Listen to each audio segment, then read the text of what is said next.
एक अत्यंत हृदय हेलावून टाकणारी घटना समोर आली आहे। ही घटना ऐकून कुणाच्याही डोळ्यात पाणी येईल। खूप भूक लागली म्हणत पतीने आपल्या पत्नीला व्हिडिओ कॉल केला, मात्र त्यानंतर जे घडलं ते पाहून सर्वच हादरून गेले। समीर जाधव वय 37 वर्ष असे या तरुणाचं नाव आहे।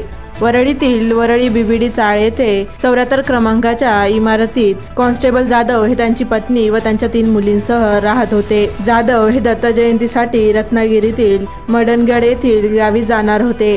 त्यासाठी त्यांनी सोमवारची रेल्वे तिकीटही काढली होती। त्यांनी गावी राहणाऱ्या आईवडिलांकडे अर्णव याला आधीच पाठवले होते, मात्र रविवारी दुपारच्या सुमारास जाधव यांनी पत्नीला व्हिडिओ कॉल केला। यामध्ये त्यांनी पत्नीला खूप भूक लागलीये, घरी लवकर पोहोचतोय, जेवण बनवून ठेव असं सांगितलं। दुपारच्या सुमारास ते काम आटपून दुचाकीवरून घरी परतत होते। त्याचवेळी वाकोला पुलावरून जात असताना अचानक त्यांच्या समोर पतंगाचा मांजा आला। मांजापासून वाचण्याच्या प्रयत्नात असतानाच तो त्यांच्या गळ्यात अडकून पडला। त्यामुळे त्यांच्या गळ्याला गंभीर दुखापत झाली। त्यांच्या मानेतून रक्त वाहत असल्याचे पाहून समीरने स्वतःला वाचवण्याचा प्रयत्न केला। या प्रयत्नात तो बाईकवरून खाली पडला।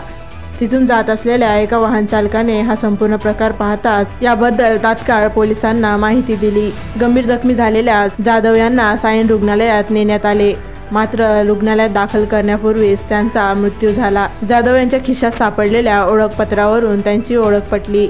या घटनेची माहिती मिळताच त्यांच्या संपूर्ण कुटुंबाला एकच धक्का बसला। सोमवारी ते आपल्या कुटुंबासह गावी जाणार होते। त्यासाठी त्यांनी बिस्किटचे पुडे व दत्त जयंतीसाठी पूजेचे साहित्य आणि पत्नीसाठी साडी देखील खरेदी केली होती। ती तिला व्हिडिओ कॉलवरती त्यांनी दाखवली होती, मात्र घरी जाण्यापूर्वीच त्यांच्यावर काळाने असा घाला घातला। कोविडच्या काळात जाधव यांनी रहिवाशांना अनेक प्रकारे मदत केली होती आणि नोकरी गमावलेल्या अनेक लोकांसाठी त्यांनी जेवणाची व्यवस्था देखील केली होती। जाधव यांचे आई वडील गावी राहत होते। त्यांच्यासाठी गावात घर बांधण्याचे त्यांचे स्वप्न होते, मात्र हे स्वप्न आता अधुरेच राहिले। दरवर्षी अशा प्रकारच्या मांजांमुळे अनेकांना आपला जीव गमवावा लागत आहे। पक्ष्यांसाठी हा मांजा अत्यंत धोकादायक असल्याचेही स्पष्ट झाले आहे। चायनीज मांजा विक्री करणाऱ्या दुकानांवर कारवाई करावी अशी मागणी नागरिकांनी केली आहे। अत्यंत हृदयद्रावक अशी ही घटना आहे। हल्ली अशा अनेक घटना समोर येत आहेत, त्यामुळे वाहनांनी प्रवास करताना सावधानगी बाळगा, काळजी घ्या व सुरक्षित राहा। व अशाच महाराष्ट्रातील ताज्या बातम्या पाहण्यासाठी आपल्या चॅनलला नक्की सबस्क्राईब करा। बातम्या गोळा करायला खूप मेहनत लागते, त्यामुळे चॅनलला नक्की सबस्क्राईब करा व बातमीला लाईक आणि शेअर करायला विसरू नका।